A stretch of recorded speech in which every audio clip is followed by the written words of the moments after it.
ರಾಜ್ಯ ಸರ್ಕಾರದ ಮಧ್ಯೆ ಮೆಟ್ರೋ ದರ ದಂಗಲ್ ನಡೀತಾ ಇದೆ. ನಾಳೆ ನಿಗದಿಯಂತೆ ಮೆಟ್ರೋ ಟಿಕೆಟ್ ದರ ಏರಿಕೆ ಮಾಡೋದಕ್ಕೆ ರಾಜ್ಯ ಸರ್ಕಾರ ಮುಂದಾಗಿದೆ.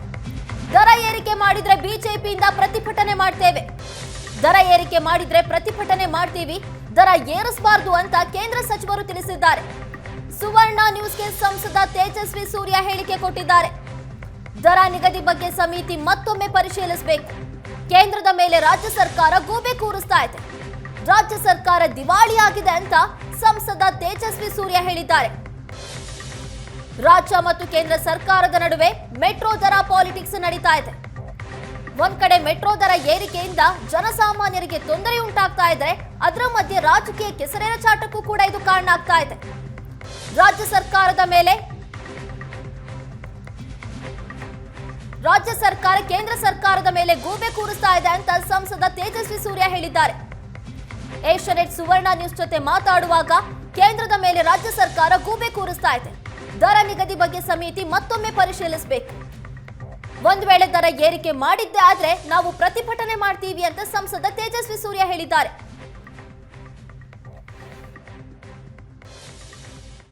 ಈಗ ಮೆಟ್ರೋ ದರ ಏರಿಕೆಗೆ ಸಂಬಂಧಪಟ್ಟಂತೆ ಈಗಾಗಲೇ ಸಂಸದರಾಗಿರುವಂತಹ ತೇಜಸ್ವಿ ಸೂರ್ಯ ಅವರು ವಿಶೇಷವಾದಂತಹ ಸಂವಾದ ಮಾಡುವಂತಹ ಕೆಲಸವನ್ನು ಮಾಡ್ತಿದ್ದಾರೆ.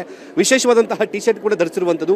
Mister CM cut the drama ಅನ್ನೋ ಒಂದು ಶೀರ್ಷಿಕೆ ಅಡಿಯಲ್ಲಿ ಒಂದು ಜನರಿಗೆ ಒಂದು ಮಾಹಿತಿ ಕೊಡುವಂತಹ ಕೆಲಸ ಕೂಡ. ಮತ್ತೆ ಜೊತೆ ಮಾತಾಡೋಕ್ಕೆ ಸ್ವತಃ ತೇಜಸ್ವಿ ಸೂರ್ಯ ಅವರು. ಸರ್, ಮೊದಲನೇ ಪ್ರಶ್ನೆ ಏನಂದ್ರೆ, ನಾಳೆ ಟಿಕೆಟ್ ದರ ಏರಿಕೆ ಆಗಲ್ವಾ ಸರ್? ಆಗಬಾರ್ದು ಅಂತ ಹೇಳಿ ಕೇಂದ್ರದ ಸಚಿವರು ಸಂಬಂಧಪಟ್ಟಂತ ಅಧಿಕಾರಿಗಳಿಗೆ ತಿಳಿಸಿದ್ದಾರೆ. ಅದರ ಮೀರಿಯೂ ರಾಜ್ಯ ಸರ್ಕಾರ BMRCಯಲ್ಲೂ ಉಲ್ಲಂಘಿಸಿ ನಾವು ಮಾಡ್ತೀವಿ ಅಂತ ಹೊರಟ್ರೆ ಜನ ಅದಕ್ಕೆ ಉತ್ತರ ಕೊಡಬೇಕು. ಸರಿ, ಇದುವರೆಗೂ ಕೂಡ BMRC ಅಧಿಕಾರಿಗಳು ಹೇಳುವ ಹಾಗೆ ನಮಗೆ ಲಿಖಿತವಾದಂತಹ ಯಾವುದೇ ರೀತಿಯಾದಂತಹ ಮಾಹಿತಿ ಬಂದಿಲ್ಲ, ದರ ಏರಿಕೆ ಮಾಡಬೇಡಿ ಅಂತ ಹೇಳ್ತಿದ್ದಾರೆ ಸರ್. ಈಗ ಹಿಂದೆ 105% ಇನ್ಕ್ರೀಸ್ ಆದಾಗ, 101%, 105% ಹಿಂದೆ ಜಾಸ್ತಿ ಆದಾಗ ಜನ ಗಲಾಟೆ ಮಾಡಿದ್ರು ಅಂತ ಅದನ್ನು 71%ಗೆ ಇಳಿಸ್ತಲ್ಲ. ಆಮೇಲೆ ಮುಖ್ಯಮಂತ್ರಿಗಳು ಟ್ವೀಟ್ ಹಾಕಿದ್ರಲ್ಲ, ಇಲ್ಲ ನನ್ನ ಸೂಚನೆ ಮೇರೆಗೆ ಅದನ್ನ ನಾವು ಕರೆಕ್ಷನ್ ಮಾಡಿದೀವಿ ಅಂತ. ಅದೇ ತರ ಯಾಕೆ ಇವಾಗ ಮುಖ್ಯಮಂತ್ರಿಗಳು ಮಾಡಿಸ್ತಾ ಇಲ್ಲ? ಹಿಂದೆ ಮಾಡಿಸ್ಬೇಕಾದ್ರೆ ನಿಮಗೆ ಅಧಿಕಾರ ಇತ್ತು, ಇವಾಗ ಮಾಡ್ಸಕ್ ಅಧಿಕಾರ ಇಲ್ವಾ? ಈ ಸತ್ಯ ಒನ್ಸ್ ಅಂಡ್ ಫಾರ್ ಆಲ್ ಬಯಲಾಗಬೇಕು ಅನ್ನೋದಕ್ಕೋಸ್ಕರನೇ ಇವಾಗ ಫೇರ್ ಫಿಕ್ಸೇಷನ್ ಕಮಿಟಿ ಎದುರುಗಡೆ ರಾಜ್ಯ ಸರ್ಕಾರ ಏನು ಆರ್ಗ್ಯುಮೆಂಟ್ ಮಾಡಿತ್ತು ಅನ್ನೋದನ್ನ ಬಯಲು ಮಾಡೋಕ್ಕೋಸ್ಕರನೇ ಅವ್ರ ಆರ್ಗ್ಯುಮೆಂಟನ್ನೇ ಟಿ ಶರ್ಟ್ ಆಗಿ ಮಾಡ್ಕೊಂಡು ಬಂದಿರೋ. ಫೇರ್ ಫಿಕ್ಸೇಷನ್ ಕಮಿಟಿ ಎದುರುಗಡೆ ರಾಜ್ಯ ಸರ್ಕಾರ ಅಧಿಕಾರಿಗಳ ಮುಖಾಂತರ ಆರ್ಗ್ಯುಮೆಂಟ್ ಮಾಡಿಸ್ತಾರೆ. ನಾವು ಆರ್ಥಿಕವಾಗಿ ದಿವಾಳಿ ಎದ್ದೋಗಿದ್ದೀವಿ, ಸ್ಟೇಟ್ ಫೈನಾನ್ಷಿಯಲ್ ಪೊಸಿಷನ್ ವೀಕ್ ಆಗಿದೆ, ಇಷ್ಟು ದಿವಸ ನಾವು ಕೊಡ್ತಾ ಇದ್ದಂಥ cash support, shadow cash support ಇದು ಯಾವುದು ಕೊಡೋಕ್ಕಾಗ್ತಾ ಇಲ್ಲ, ಆ ಕಾರಣಕ್ಕೋಸ್ಕರ ಫೇರ್ ರಿವಿಷನ್ ಮಾಡಿ ಅಂತ. ಇದು ಕಾರಣ. ಇವ್ರ ಹತ್ರ ದುಡ್ಡಿಲ್ಲ, ಇವತ್ತು ಇವರ ದುರಾಡಳಿತದಿಂದಾಗಿ ಇವತ್ತು ರಾಜ್ಯ ಇವತ್ತು ಈ ಸ್ಥಿತಿಲಿದೆ. ಅದಕ್ಕೋಸ್ಕರ ಜನರಿಗೆ ಇವತ್ತು ನೀವು ಫೇರ್ ಜಾಸ್ತಿ ಮಾಡಿ ಅಂತ ಇವತ್ತು ಆರ್ಗ್ಯುಮೆಂಟ್ ಮಾಡಿದ್ದಾರೆ. ಫೇರ್ ಫಿಕ್ಸೇಷನ್ ಕಮಿಟಿ ಎದುರುಗಡೆ 4 ಗೋಡೆಗಳ ಒಳಗಡೆ ದರ ಜಾಸ್ತಿ ಮಾಡಿ ಅಂತ ಆರ್ಗ್ಯುಮೆಂಟ್ ಮಾಡಿ ಹೊರಗಡೆ ಬಂದ್ಬಿಟ್ಟು ಇದನ್ನ ಮೋದಿ ಸರ್ಕಾರ ಸೆಂಟ್ರಲ್ ಗವರ್ಮೆಂಟ್ ಮಾಡಿರೋದು ಅಂತ ಸುಳ್ಳು ಹೇಳ್ತಾ ಇದಾರಲ್ಲ, ಅದು ನಿಲ್ಬೇಕು ಸರ್. 71% ಜಾರಿ ಮಾಡುವಂತಹ ಸಂದರ್ಭದಲ್ಲಿ ಆಗ ಕೇಂದ್ರ ನಗರಾಭಿವೃದ್ಧಿ ಸಚಿವರು ಯಾಕೆ ಮಾಡಬೇಡಿ ಅಂತ ಹೇಳಲಿಲ್ಲ, 5% ಮಾಡುವಾಗ ಯಾಕೆ ಹೇಳ್ತಿದ್ದಾರೆ? ಅವಾಗ್ಲೂ ಹೇಳಿದ್ದಾರೆ, ಆದ್ರೂ ಮಾಡಿದ್ದಾರೆ, ಇವಾಗ್ಲೂ ಹೇಳಿದ್ದಾರೆ, ಆದ್ರೂ ನಾಳೆ ಇವ್ರು ಮಾಡಕ್ ಹೊರಡ್ತಾ ಇದ್ದಾರೆ. ಪದೇ ಪದೇ ಫೇರ್ ಫಿಕ್ಸೇಷನ್ ಜಾಸ್ತಿ ಮಾಡಿ ಅಂತ ಅವರೇ ಕೇಳಿದ್ದಾರೆ. ಸ್ಪಷ್ಟ ಇದೆ. ಇನ್ನೇನಾಗಬೇಕು? ಇವ್ರು ದರ ಜಾಸ್ತಿ ಮಾಡಿ ಅಂತ ಕೇಳಿದ್ದೆ ಇವರು. 1 ವರ್ಷಕ್ಕೆ ಸಾಕಾಗಲ್ಲ, ಪ್ರತಿ ವರ್ಷ ಜಾಸ್ತಿ ಮಾಡಿ ಅಂತ ಕೇಳಿದ್ಯೂರು. ಈಗ ಜಾಸ್ತಿ ಮಾಡಿ ಅಂತಂದಾಗ ಕೇಂದ್ರ ಸರ್ಕಾರದ ಮಂತ್ರಿಗಳು ಬೇಡ ಅಂತ ಅಂದಮೇಲೂ ಕೂಡ ಮುಂದಕ್ಕೆ ಹೋಗ್ತಾ ಇರೋದು ಇವರು. ಇಷ್ಟು ಕ್ಲಾರಿಟಿ ಜನಕ್ಕೆ ಇಷ್ಟು ಕ್ಲಿಯರ್ ಆಗಿ ಗೊತ್ತಾಗ್ತಿದೆ ಇವ್ರೇನ್ ಮಾಡಿದ್ದಾರೆ ಅಂತ.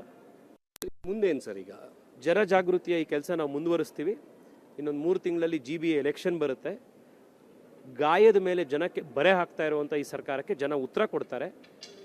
ಈಗಲೂ ಕೂಡ ಉಪಮುಖ್ಯಮಂತ್ರಿಗಳು, ಮುಖ್ಯಮಂತ್ರಿಗಳು ಮನಸ್ಸು ಮಾಡಿ ಅಧಿಕಾರಿಗಳಿಗೆ ಇವತ್ತು ಸೂಚನೆ ಕೊಟ್ಟರೆ ನಾಳೆ ಬೆಳಗ್ಗೆ ಫೇರ್ ಹೈಕ್ ಆಗಲ್ಲ. ಈಗಾಗಲೇ ಕೇಂದ್ರದಿಂದ ಕೊಟ್ಟಿದ್ದಾರೆ.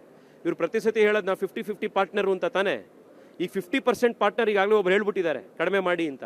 ಇವ್ರು ಯಾಕೆ ಹೇಳ್ತಾ ಇಲ್ಲ? ನೀವು ಇದೇ ತರ ಮೈಕ್ ಇಟ್ಟು ಮುಖ್ಯಮಂತ್ರಿಗಳ ಎದುರುಗಡೆ ಕೇಳಿ ಸರ್. ಈ ಕೇಂದ್ರದ ಸಚಿವರು ಹೇಳಿದಾರೆ ಅಂತಾರ ಸರ್, ನೀವು ಯಾಕೆ ಹೇಳ್ತಾ ಇಲ್ಲ ಅಂತ ಕೇಳಿ, ನೀವು ಹೇಳಿ ಸರ್ ಅಂತ. ಅವಾಗ ಬಯಲಾಗತ್ತಲ್ಲ, ಯಾಕೆ ಹೇಳ್ತಾ ಇಲ್ಲ ಅವರು? ನನ್ನ ಕೊನೆ ಪ್ರಶ್ನೆ ಸರ್, ಒಂದೊಮ್ಮೆ ಏನಾದರೂ ದರ ಏರಿಕೆ ಮಾಡದೆ ಹೋದ್ರೆ, ಕಾಲಕ್ಕೆ ಮಾಡದೆ ಹೋದ್ರೆ ಮೆಟ್ರೋ ನಿರ್ವಹಣೆ ಆಗೋದು ಕಷ್ಟಕರವಾಗುತ್ತೆ, ಸಂಬಳ ಕೊಡೋದು ಕಷ್ಟಕರವಾಗುತ್ತೆ, ನಿಲ್ದಾಣಗಳನ್ನ ನಿರ್ವಹಣೆ ಮಾಡೋದು ಕಷ್ಟಕರ ಆಗುತ್ತೆ ಅಂತೇಳಿ BMRC ಅಧಿಕಾರಿ ವಾದ ಸರ್.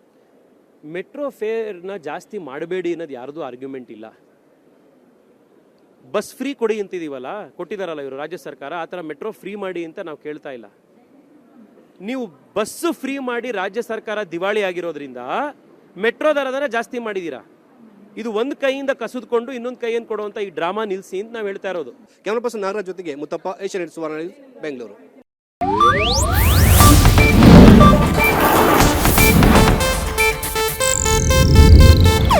ಇದು ಏಷ್ಯಾನೆಟ್ ನ್ಯೂಸ್ ನೆಟ್ವರ್ಕ್ ಪ್ರಸ್ತುತಿ.